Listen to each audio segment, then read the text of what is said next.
Convido os irmãos a se colocarem em pé.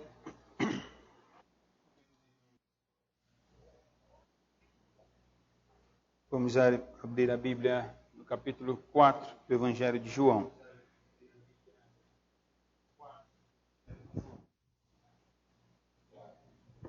Vou ler do verso 39 ao verso 42.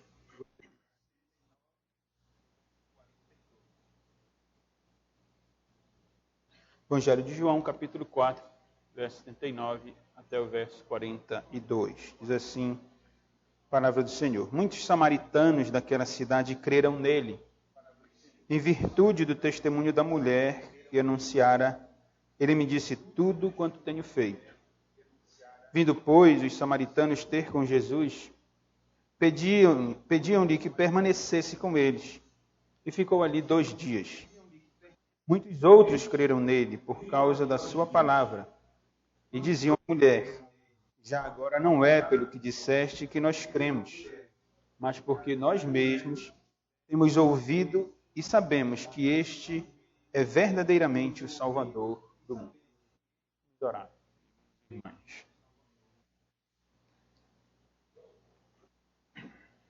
Deus eterno, Deus bendito, Senhor todo-poderoso, longânimo, excelso, magnífico, te agradecemos por nós estarmos mais uma vez na tua presença, como povo teu, escolhido pelo Senhor. Temos sido objeto da tua graça, do teu favor, da tua misericórdia. Sabemos que essa é a causa de nós não sermos consumidos, Senhor, porque mesmo regenerados pelo poder do teu Espírito, ainda há em nós a nossa natureza pecaminosa, Senhor. O velho homem que luta contra a nova criatura, a carne que luta contra o Espírito, Senhor. E por isso nós pecamos, erramos, falhamos, e assim, humildemente, suplicamos perdão pelos nossos pecados, Senhor. Tu conheces todas as coisas, ninguém se esconde de ti, Senhor. Tu sondas mentes e corações. Tu conheces o nosso deitar, o nosso levantar, e não há como, Senhor, ocultar de ti algo. E assim nós, diante da tua presença agora, deste culto solene, onde o Senhor se faz presente,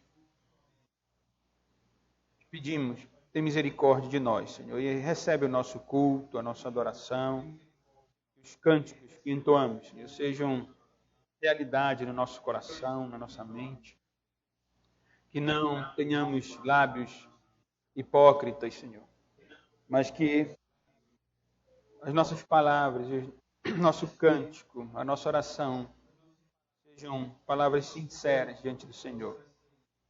E assim, nos dá da tua graça, Senhor. Que o teu Espírito Santo, nesse momento, exaltado, poderoso, venha a falar ao nosso coração por meio da tua palavra, será lida, será exposto. O Senhor tenha misericórdia de mim, te peço mais uma vez, dá graça, supre as minhas necessidades, minhas debilidades, dá graça para anunciar a tua verdade, a palavra, Senhor, com sinceridade, com simplicidade, que todos aqui presentes possam compreender as verdades maravilhosas, profundas e simples também dessa porção da tua palavra inspirada pelo teu Espírito, preservada por ele. Toma, Senhor, esta porção e que o teu Espírito a aplique em conformidade com as necessidades de cada irmão. Abençoa a tua igreja, edifica, conforta, consola, exorta, anima. Que todos os irmãos permaneçam com um desejo sincero deste caminho, nesta trajetória de peregrinação até a Canaã Celestial, a Nova Jerusalém. Será inaugurada no retorno de Cristo. O seu reino será implementado de uma vez por todas, de uma forma santa, onde não haverá mais joio e trigo, mas apenas estarão aqueles a quem o Senhor amou, aqueles a quem realmente foram alcançados pelo Senhor, conheceram a vida eterna, receberam a vida eterna, Senhor. E se há alguém no nosso meio que ainda não se confiou a Cristo, que ainda está perdido ou perdida nos seus achismos, nas suas filosofias, ó Senhor, tem misericórdia e alcança a cada um deles o poder que o Senhor tem de transformar o mais vil pecador em um crente sincero, em um crente que te adora em espírito e em verdade, Senhor. Você conosco, te peço ainda pelos enfermos, cuida deles, supre suas necessidades e permanece conosco, Senhor, nesta noite. Em nome de Cristo, que nós choramos. Amém. Irmãos, podem sentar.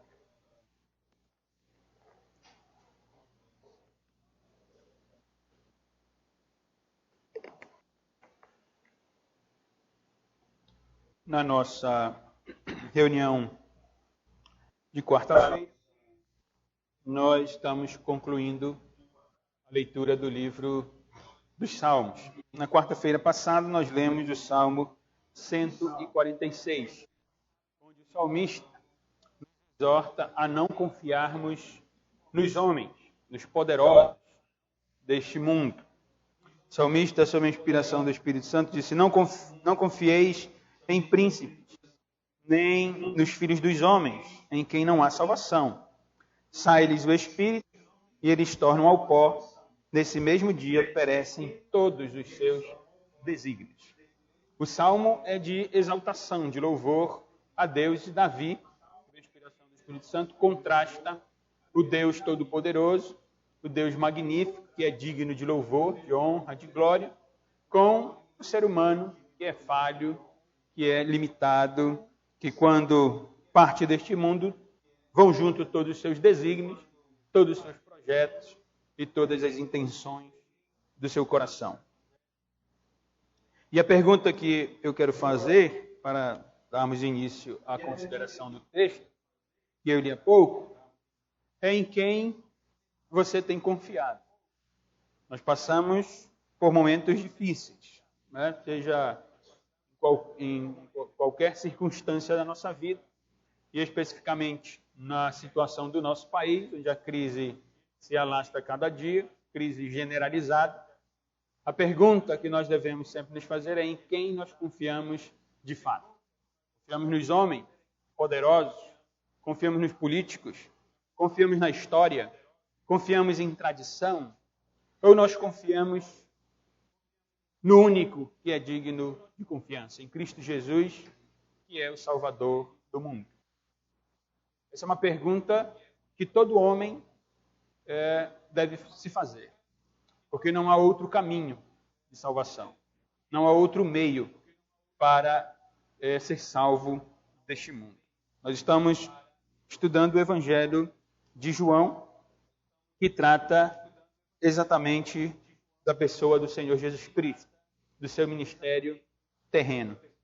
Nós concluímos no domingo passado, depois de ter estudado uns 4 domingos, nós concluímos o conhecido diálogo que Cristo travou com a mulher samaritana, versos que o presbítero Sérgio leu há pouco. Nós consideramos nos últimos domingos, do verso 1 até o verso 30, onde o apóstolo João narra, ele era testemunha, ele foi testemunha ocular do ministério de Cristo, um dos primeiros apóstolos chamados pelo Senhor, e João relata aqui nos 6 primeiros versos a realidade de que Deus mesmo preparou toda a cena para que Cristo fosse até aquela região. Até o capítulo 3, ele estava desempenhando o seu ministério terreno na região da Judéia, ao sul da Palestina, e queria chegar à Galiléia, ao norte. E ali naqueles 6 primeiros versos nós lemos que era necessário que Cristo atravessasse Samaria, que era a região que estava no meio da Galiléia e da Judéia.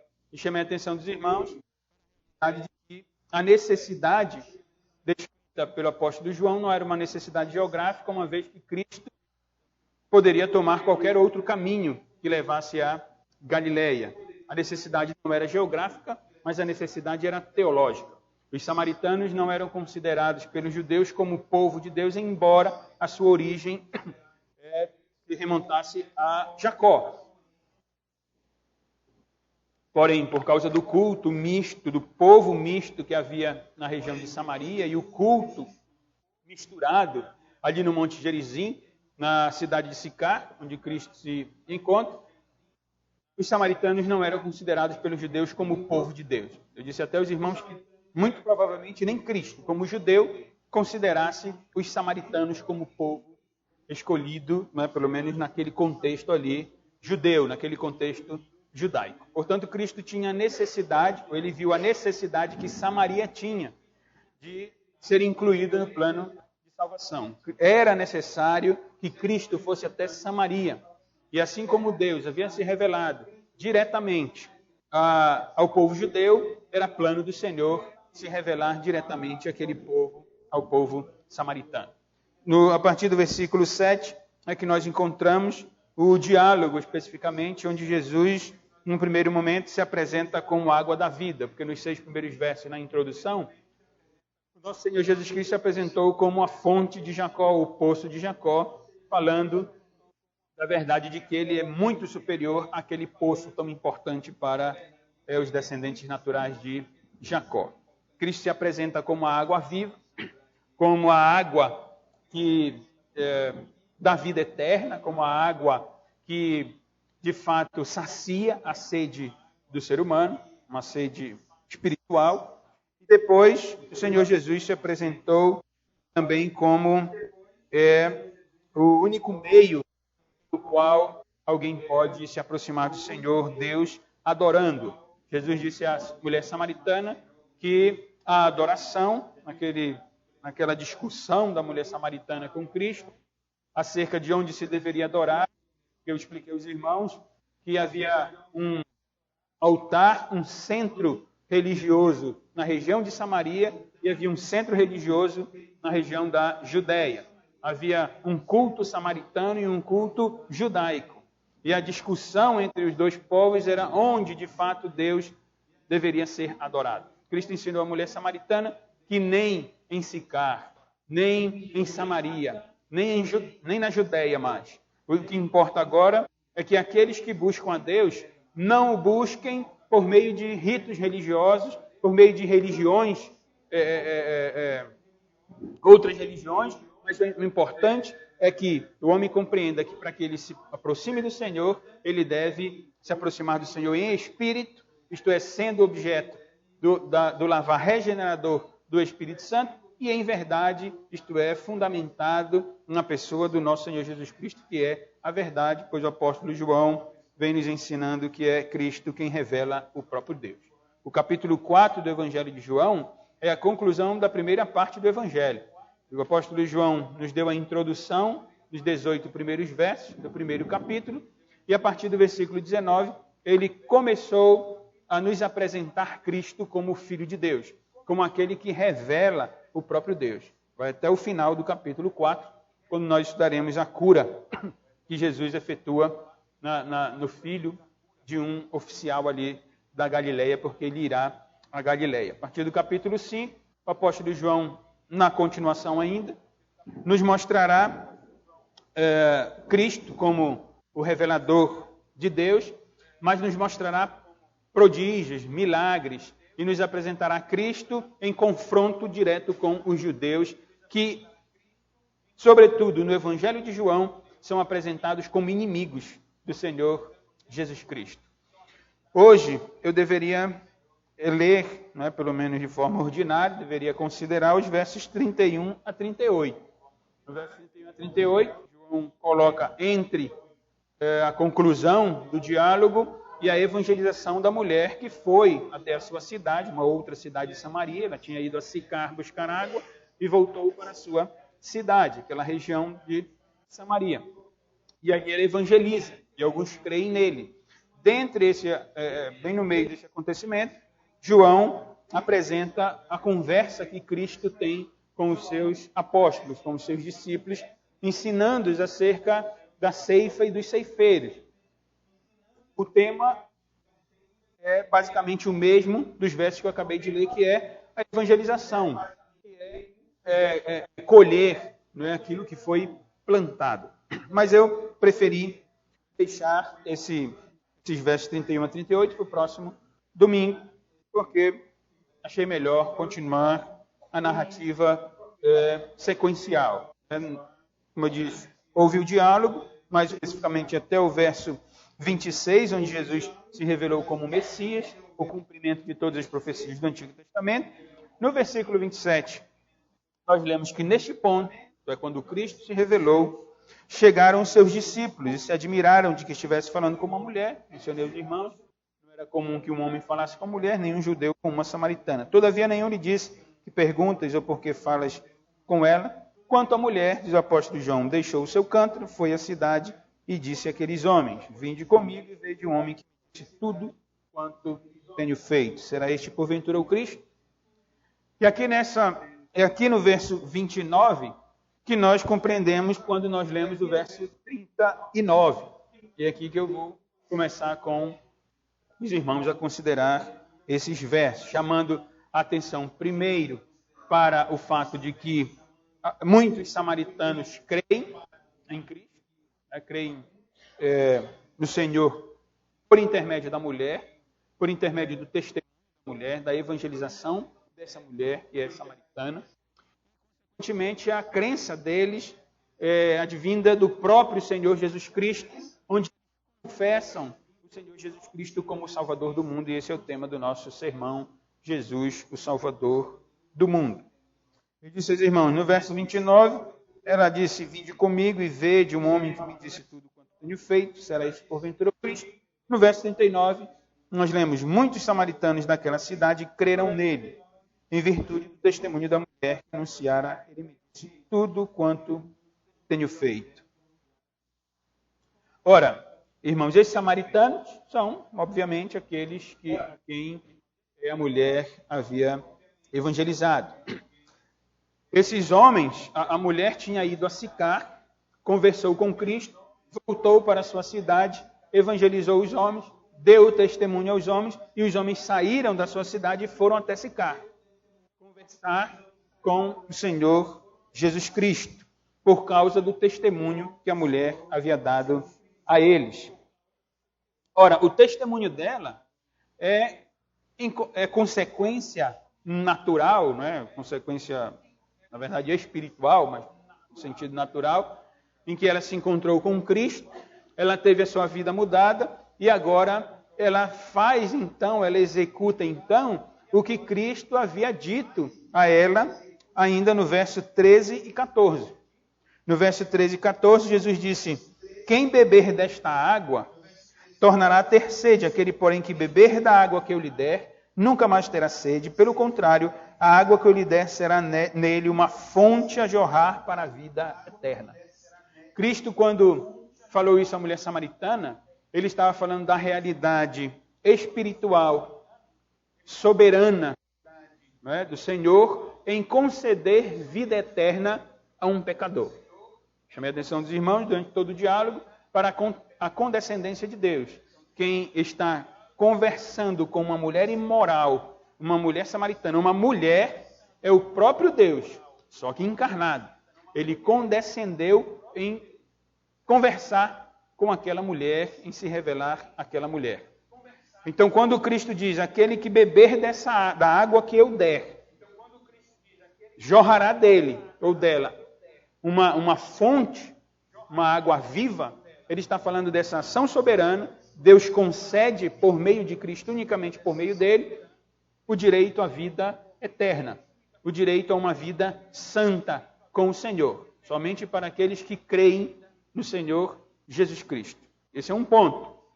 Mas a ideia de jorrar a água, não é, viva, que vai para a vida eterna, não diz respeito apenas a essa realidade espiritual, de nós termos o direito à vida eterna, mas diz respeito também a uma realidade que todo crente genuíno vivencia, que é o desejo de falar dessa mudança que houve na sua vida. Isso é natural na vida do crente. O crente evangeliza. Um crente testemunha, um crente quer contar as boas novas. Ele quer dizer, eu encontrei alguém que mudou a minha vida. Eu encontrei alguém que mudou a minha mente, que mudou meu coração, que mudou a minha cosmovisão. Agora eu entendo que há novos céus e a terra. Agora eu entendo que eu sou um pecador e que eu merecia ir para o inferno, porque eu sou imoral.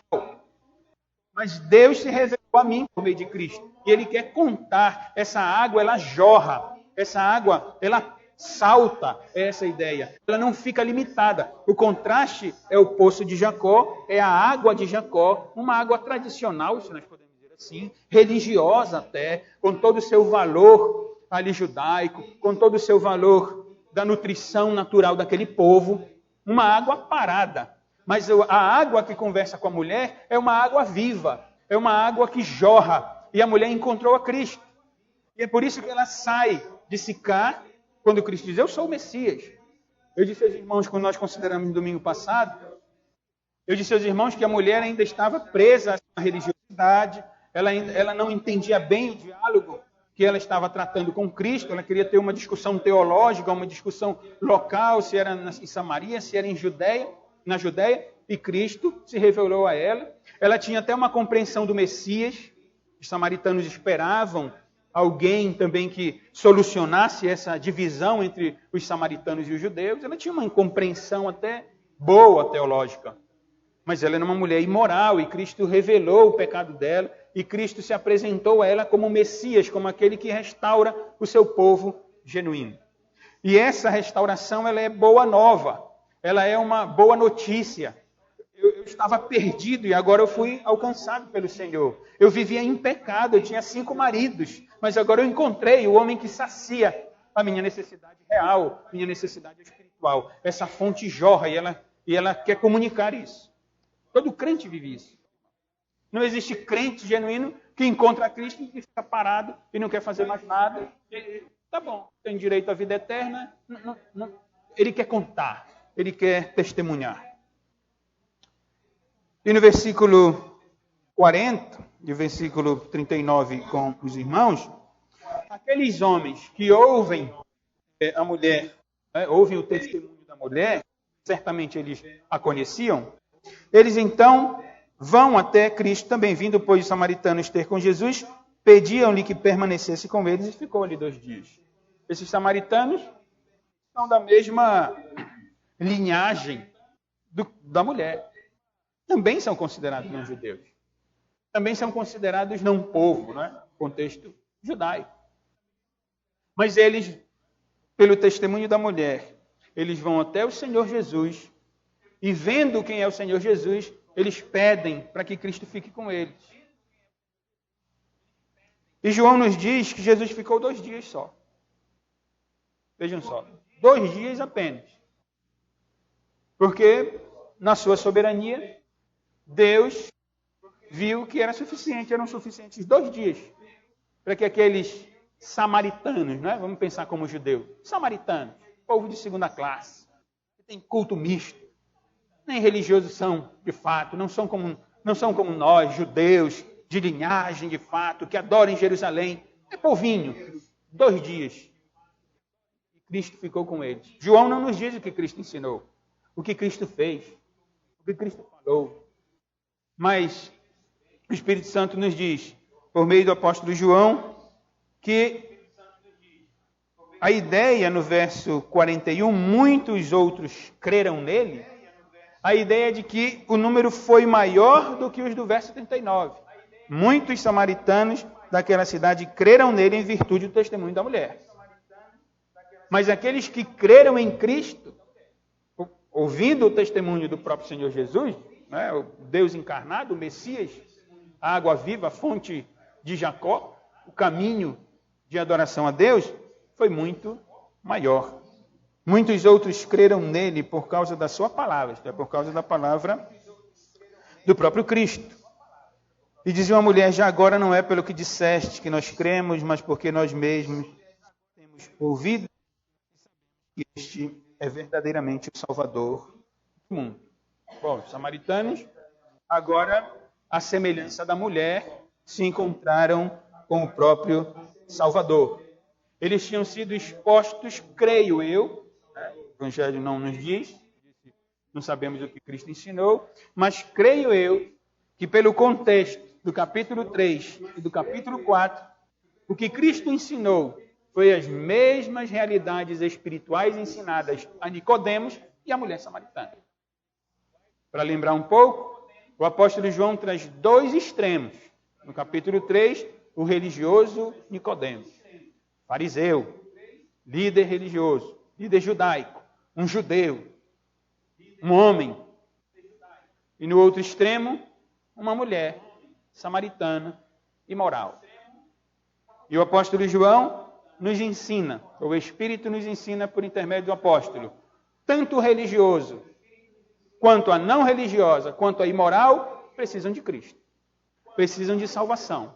Precisam da obra do Espírito Santo, genuína, para que possam adorar a Deus, para que possam estabelecer um relacionamento com o Senhor Deus, o Salvador, que aqui está se revelando na pessoa do Senhor Jesus Cristo, a segunda pessoa da Trindade Santa, o Deus humilhado, encarnado, que se humilhou de fato. E o interessante, irmãos, semelhança da mulher samaritana, é que esses homens aqui não são judeus. Eles não são judeus. Eles não são considerados como parte do Senhor. Mas eles reconhecem o Senhor Jesus. Não eram os judeus que deveriam reconhecer a Cristo? O apóstolo João, ainda na sua introdução,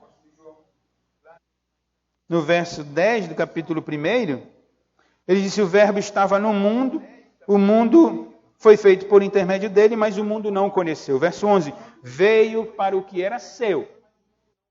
Eu tinha um povo, o judeu. Quando Cristo veio ao mundo, ele vem nesse contexto, ainda. Né? Do Antigo Testamento, passando para o Novo. Da antiga dispensação, passando para a nova dispensação da graça. Então, é um povo ainda. João é judeu, Jesus é judeu. E João diz, ele veio para o seu povo. Mas os seus não o receberam. E ele continuou no verso 12 e disse, mas a todos. Vejam, a introdução, ela é a introdução, né? O objetivo dela é apresentar tudo o que ocorrerá durante o Evangelho. E aqui nós temos no verso 12 do capítulo 1, mas a todos, quantos o receberam, deu-lhes o poder de serem feitos filhos de Deus, a saber, os que creem no seu nome, os quais não nascem do sangue nem da vontade da carne. Jesus tinha dito isso para Nicodemos. Nicodemos, quem é carne, quem nasceu da carne é carne, Nicodemos. Jesus diz à mulher samaritana, não é em Samaria, não é em Jerusalém, os quais não nasceram do sangue, nem da vontade da carne, nem da vontade do homem, mas de Deus. Nicodemos, é necessário nascer do alto. Mulher samaritana, eu tenho a água que sacia a sua sede, a sua necessidade. Vejam, esses homens não são judeus, mas eles recebem a Cristo. Eles confiam em Cristo. E eles reconhecem, sendo objeto do lavar regenerador do Espírito Santo, que é o Espírito Santo quem revela ao homem que Cristo é o Senhor, que Cristo é o Salvador. Esses homens, então, confessam a Jesus Cristo, como nós lemos no verso 42. Já agora não é pelo que disseste que nós cremos, mas porque nós mesmos temos ouvido e sabemos que este, é Cristo, é verdadeiramente o Salvador do mundo. Não pense que Cristo passou a ser o Salvador do mundo depois que os homens o confessaram como tal.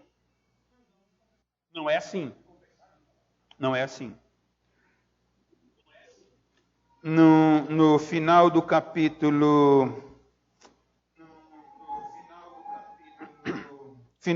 No final do capítulo 2, nós devemos lembrar que muitos creram em Jesus, mas creram em Jesus por causa dos sinais que ele realizava. E o apóstolo João disse, no capítulo 2, no verso 24, mas o próprio Jesus não se confiava a eles, porque os conhecia todos e não precisava de que alguém lhe desse testemunho a respeito do homem, porque ele mesmo sabia o que era a natureza humana. Cristo não passa a ser Salvador do mundo por causa da confissão de um homem. A verdade é que Cristo havia sido designado como Salvador do mundo mesmo antes de encarnar. Lá em Lucas, no capítulo 2, nós podem ir até ali. No capítulo 2, nós temos a narrativa do nascimento de Jesus Cristo, ou do anúncio do nascimento do Senhor Jesus Cristo. E o contexto é de os pastores que estavam ali, cuidando dos seus rebanhos, e o Senhor se revela a ele. Veja a partir do verso 8, Lucas capítulo 2, verso 8. Havia naquela mesma região pastores que viviam nos campos e guardavam o seu rebanho durante as vigílias da noite. E um anjo do Senhor desceu aonde eles estavam, e a glória do Senhor brilhou ao redor deles. E ficaram tomados de grande temor. O anjo, porém, lhes disse: não temais, eis que aqui vos trago boa nova de grande alegria, que o será para todo o povo, é que hoje vos nasceu na cidade de Davi o Salvador, que é Cristo Senhor. Verdade? Quando Cristo vem, os anjos estão dizendo: esse é o Salvador. Esse já foi designado como o Salvador do mundo. Os irmãos devem lembrar quando o anjo aparece a Maria. Quando o anjo conversa com José. O anjo afirma que aquele será o Salvador dos perdidos. É o nome dele, Jesus, porque ele salvará os perdidos. E ainda, irmãos, aqui em Lucas, veja que a verdade de Cristo como Salvador, ela é motivo de grande alegria. O anjo diz: eis que vos trago boa nova, de grande alegria. E ele diz mais, que o será para todo o povo. Vejam como tem a ver com o que eu estou chamando a atenção. A mulher samaritana encontrou a Cristo, recebeu vida eterna do Senhor Jesus Cristo, pela obra do Espírito Santo, e conferiu a ela fé. E ela jorra essa água porque ela tem alegria no seu coração. Ela encontrou o Salvador do mundo. E aqueles homens também veem em Cristo o Salvador do mundo. Essa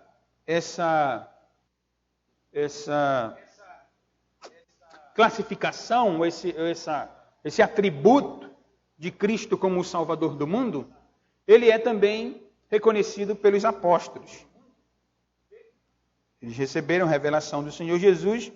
Tito, os irmãos, Tito é pequeno, uma boa leitura para hoje à noite, da semana. Se os irmãos lerem a carta de Paulo a Tito, é a carta que mais fala de Jesus como Salvador. É na carta de Tito que nós encontramos mais expressões que falam acerca de Cristo como o Salvador. Eu chamei a atenção para as palavras dos anjos aos pastores, grande alegria. E aqui Paulo, escrevendo a Tito, no capítulo 2, ele diz no verso 11: porquanto a graça de Deus se manifestou, salvadora a todos os homens, educando-nos para que, renegadas a impiedade e as paixões mundanas, vejam, era a realidade da mulher samaritana, e as paixões mundanas, vivamos no presente século sensata, justa e piedosamente, aguardando a bendita esperança e a manifestação da glória do nosso grande Deus e Salvador, Cristo Jesus. Na segunda epístola de Pedro, ele também, no versículo 11 do capítulo 1, ele diz: desta maneira é que vos será amplamente suprida a entrada do reino eterno de nosso Senhor e Salvador, Jesus Cristo. O primeiro versículo do primeiro capítulo é: Simão Pedro, servo e apóstolo de Jesus Cristo, aos que conosco obtiveram fé igualmente preciosa na justiça do nosso Deus e Salvador, Jesus Cristo. Qual é a conclusão, irmão? Que Cristo é o Salvador do mundo. Essa é a nossa primeira lição. É o título até do sermão. E é a primeira lição que salta aos olhos e que não pode deixar de ser percebida. Quando a Bíblia diz que Jesus é o Salvador do mundo, então há uma única esqueci a palavra agora, conclusão, uma implicação. Se Jesus é o Salvador do mundo, então significa que o mundo, esse mundo aqui perdido onde nós estamos, só pode ser salvo por Cristo Jesus. Essa é a implicação óbvia e clara. Por isso eu perguntei, por isso eu comecei o sermão, lembrando do salmo que nós lemos na quarta-feira, não confieis nos homens, né? Porque quando o Espírito sai, ele vai junto, os seus desígnios acabam. Eu perguntei aos irmãos, quem é o seu Salvador? Em quem você tem crido? Quem é que pode mudar este mundo? Quem é que pode salvar este mundo? Não é o futuro presidente, não é o político que você elege, não sou eu, não é você, não é um grupo da sociedade que tem bons projetos, não é. Não é a educação, como às vezes a mídia quer passar. O problema do mundo é a falta de educação, porque se todo mundo for educado, então o mundo vai melhorar. Isso é balela, isso é mentira, isso é ilusão. Só há um Salvador para o mundo, que é Cristo Jesus. É só Ele que pode transformar o mundo.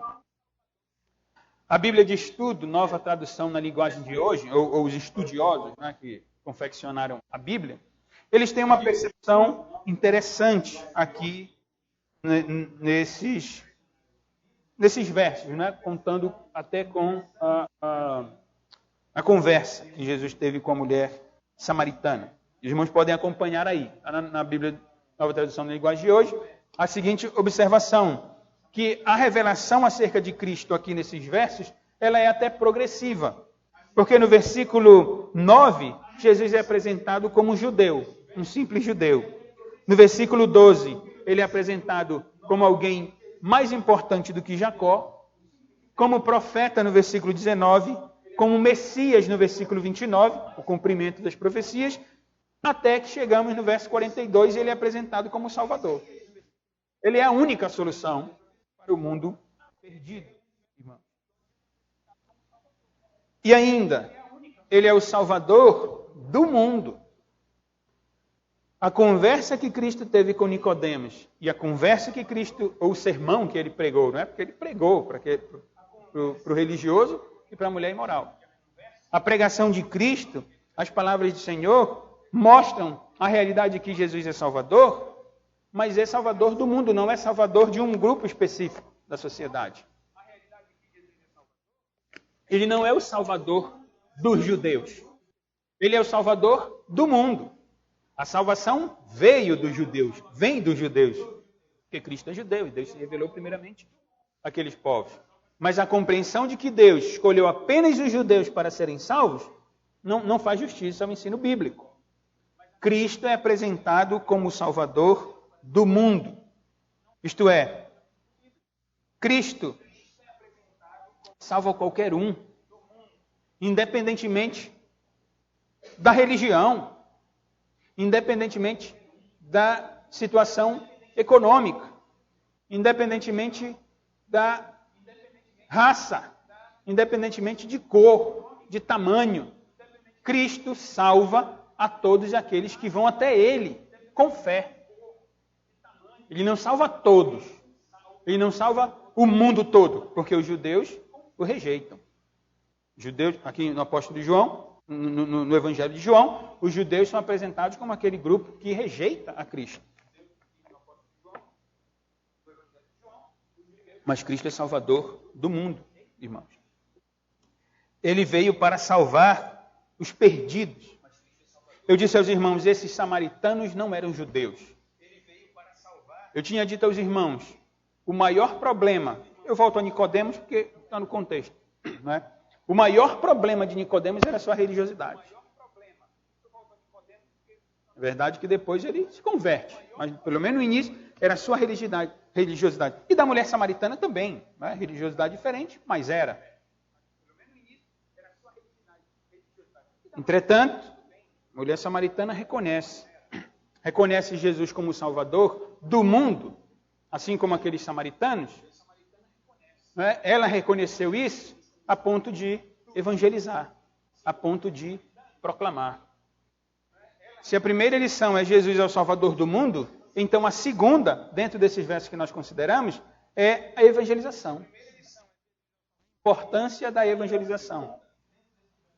Todos nós somos chamados para anunciar as boas novas. Todo cristão é um missionário, onde quer que ele esteja. Ele deve proclamar as boas novas de salvação. Agora, a evangelização poderosa, ela anda junto com um bom testemunho. O bom testemunho é a prova de que a vida foi mudada. A mulher reconheceu, a mulher samaritana tinha reconhecido a sua real situação espiritual. E por isso o seu testemunho foi poderoso. Por isso os homens deram ouvido ao testemunho dela. Será ele o Cristo? Será ele o Cristo? Revelou a minha vida. É o que o texto nos fala.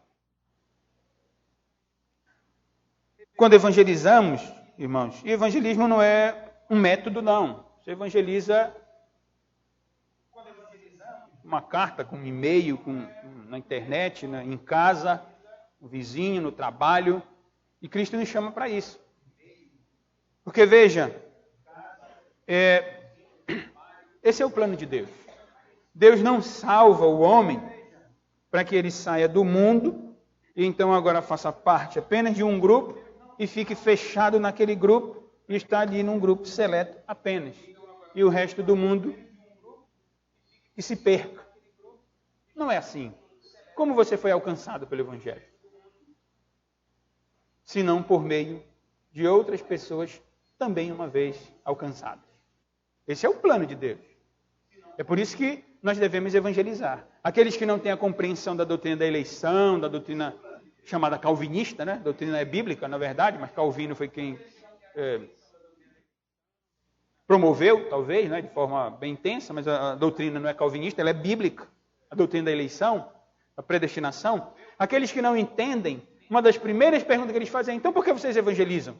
Mas é por isso que nós evangelizamos. Porque aprove a Deus salvar os que creem pela loucura da pregação do Evangelho. Deus alcança o eleito.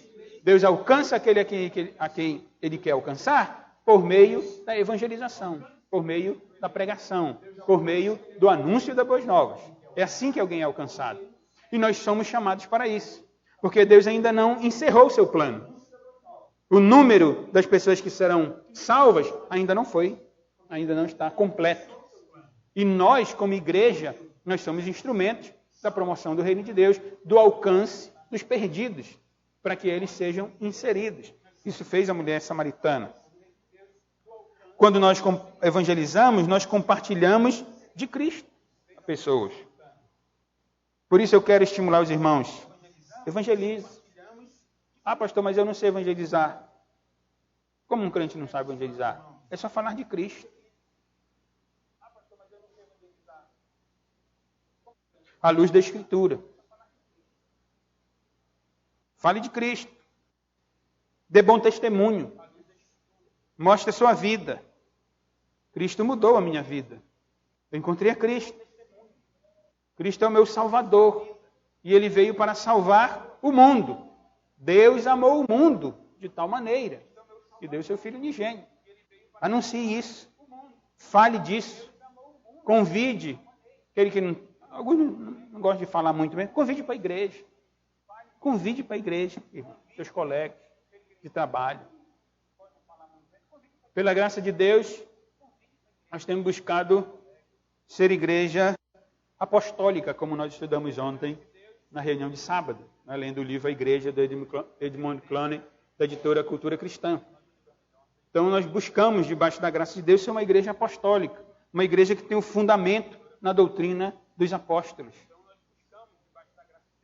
Tem igreja por aí que não é tão bíblica. Tem igreja por aí que se diz igreja apenas, mas que é sinagoga de Satanás. E aqueles que estão dentro dessa sinagoga de Satanás, eles saem para convidar os outros para irem para aquela sinagoga. E nós, que louvamos a Deus, agradecemos ao Senhor pela igreja que temos, pelo ensino que nós temos, pela comunhão que nós temos. Nós somos perfeitos, porque a igreja ainda não é perfeita aqui nesse mundo. Nós somos pecadores regenerados. Mas buscamos a graça de Deus e nós não convidamos ninguém para a igreja. Tem alguma coisa errada aí, não é? Convide para a igreja, evangelize, convide seus parentes, convide seus amigos a virem à igreja, porque aqui eles ouvirão a pregação do Evangelho. Aqui eles ouvirão acerca de Cristo. É aqui que eles ouvirão que Cristo é o Salvador de homens perdidos, de homens religiosos e de mulheres imorais, ou de mulheres religiosas e homens imorais. E é aqui que eles vão se deparar com Cristo e vão dizer, eu quero essa água que sacia a minha sede, que supre as minhas necessidades reais. A mulher samaritana evangelizou. E veja que interessante que é uma mulher. Não se confunda, não. Às vezes nós temos a tendência de acreditar que dentro da teologia reformada a mulher não pode fazer nada, né? Ela não pode nem falar de Jesus para ninguém. Ela pode e deve, na condição de mulher, na condição de uma serva do Senhor, não como alguém que vai mandar no marido ou qualquer coisa parecida ou no homem, mas como uma mulher santa, que vai compartilhar do Evangelho e que vai falar do Evangelho. Ela não evangelizou só mulheres, não. Ela chamou foi os homens e disse, olha, um homem ali, será ele o Cristo? Falou da minha vida. E foi dentro do meu coração e me deu graça. E agora eu tenho uma água aqui que está jorrando e eu quero que vocês também sejam alcançados por essa água. E os homens foram até lá e conheceram a Cristo como Salvador, irmãos. Eu estou dizendo, convide seus amigos, seus colegas, testemunhe, fale de Jesus. Quem sabe, Jesus não concede vida eterna a eles. Eu digo quem sabe porque isso é ação soberana de Deus. Eu não posso garantir, traga e haverá salvação. Não posso. Eu posso garantir que há salvação onde a pregação é feita de forma sincera, real, bíblica, genuinamente bíblica. Há salvação. Há água jorrando. Quando a Escritura é pregada, quando Cristo é apresentado, a água jorra. Mas Deus alcança aqueles a quem Ele quer, porque essa é uma ação soberana. Não podemos trazer a glória para nós. A glória é dele. A nossa responsabilidade é essa. É testemunhar, é evangelizar, é chamar, é convidar. Terceira e última lição, mas ainda que eu não posso deixar de considerar aqui, é olhando para esses homens que pediram, samaritanos que pediram a Cristo que Ele ficasse. E essa é uma das lições que nós tiramos. Que Jesus fica conosco se nós pedirmos a Ele para que Ele fique. Jesus mesmo ensinou, dizendo, aquele que vem a mim, de maneira alguma, de forma alguma, eu o lançarei fora. Eu costumo dizer, ninguém irá ao inferno querendo servir a Deus. Ninguém irá ao inferno querendo ir para o céu. Assim como ninguém irá para o céu desejando o inferno. Ninguém será aceito por Deus desejando servir a carne, o mundo e o diabo. Aquele que vai a Cristo com um coração sincero e diz, então me dê dessa água, Senhor. Eu reconheço que Tu és o meu Salvador. Tu és o Salvador dos homens perdidos. Esse é aceito por Cristo. Esse recebe do Senhor a vida eterna. Então peça a Jesus que fique com você. Faça como os homens samaritanos. Tenha um encontro pessoal com o Senhor Jesus. O que esses versículos nos disseram? Que os homens ouviram o testemunho da mulher, a fé brotou no coração deles. Eles foram até Cristo e disseram, mulher, nós cremos através do teu testemunho sim. Não é inválido não o testemunho da mulher. Mas agora nós vimos de fato que Ele é o Salvador do mundo. a religião pura, né? A religião correta, que é essa religião que religa o homem com Deus por meio de Cristo, unicamente por meio de Cristo, pela obra regeneradora do Espírito Santo. Essa religião, irmãos, essa religião ela só pode ser vivida por intermédio do Senhor Jesus Cristo. E é uma religião, irmãos, que nos dá essa alegria que faz jorrar vida eterna. E essa religião, ela é impossível que essa religião genuína seja vivida de fato só pelo testemunho do outro. Esse é o problema de crentes fracos, de crentes que se deixam levar por todo o vento de doutrina. É que eles ouvem falar das coisas de Deus, eles ouvem falar da regeneração, eles ouvem falar da eleição, eles ouvem falar da santificação, eles estão cheios de conhecimento teológico, eles são até religiosos, mas eles nunca encontraram a Cristo de fato. Eles nunca vivenciaram uma regeneração. Eles não sabem o que é ter uma vida mudada. Estavam no pecado, viviam no pecado, entraram numa igreja, fizeram tudo o que a igreja obrigava a fazer, ou enfim, indicava a fazer, mas a vida não mudou. Não houve regeneração. Não houve concessão de vida eterna. Não houve um encontro real com o Senhor Jesus Cristo. É você que tem que beber da água da vida. Não adianta dizer o papai bebeu, a mamãe bebeu, o meu pastor bebe, ou o meu pastor bebeu. Eu fui discipulado e ensinado por um grande pastor que bebeu da água da vida. Isso não tem valor nenhum no que diz respeito à salvação. É você quem tem que beber da água. É você quem tem que encontrar Cristo. É você que tem que conhecer o Senhor Jesus e dizer, agora eu sei que de fato este é o Salvador do mundo. E como se encontra Cristo, irmãos? Nas páginas da Escritura Sagrada. É por isso que reunião após reunião, nós nos esforçamos para extrair lições do texto, compreender o texto no seu contexto, extrair lições para nós, crendo que o Espírito Santo que inspirou a Escritura a tem preservado e continuou usando a Escritura para o alcance da nossa vida, para a conversão da nossa vida, para nos conceder a vida eterna em Cristo Jesus, nosso Senhor. Então, irmãos, Jesus é o Salvador do mundo. Evangelize. E para você evangelizar, realmente, compreendendo que Cristo é o Salvador do mundo, você precisa pedir a Ele que Ele fique com você. Fica, Senhor, comigo. Fica comigo.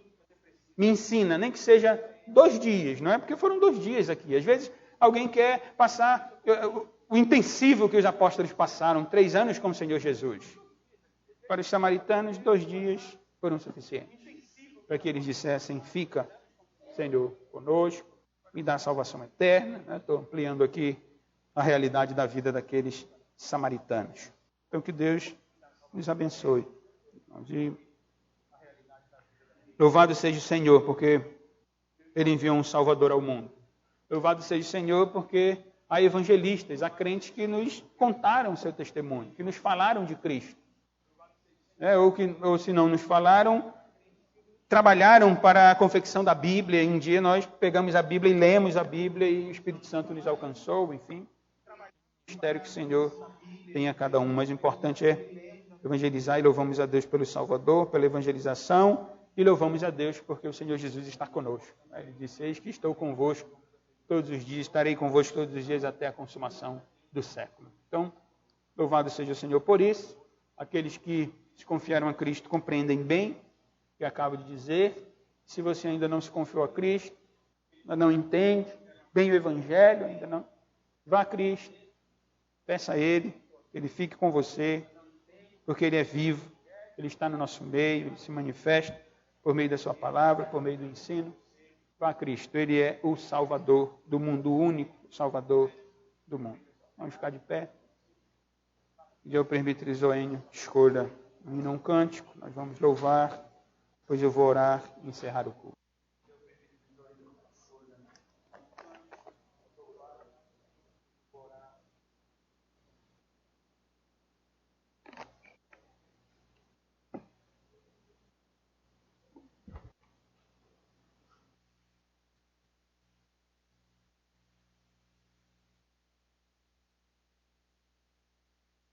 Livro de Cânticos, número 231.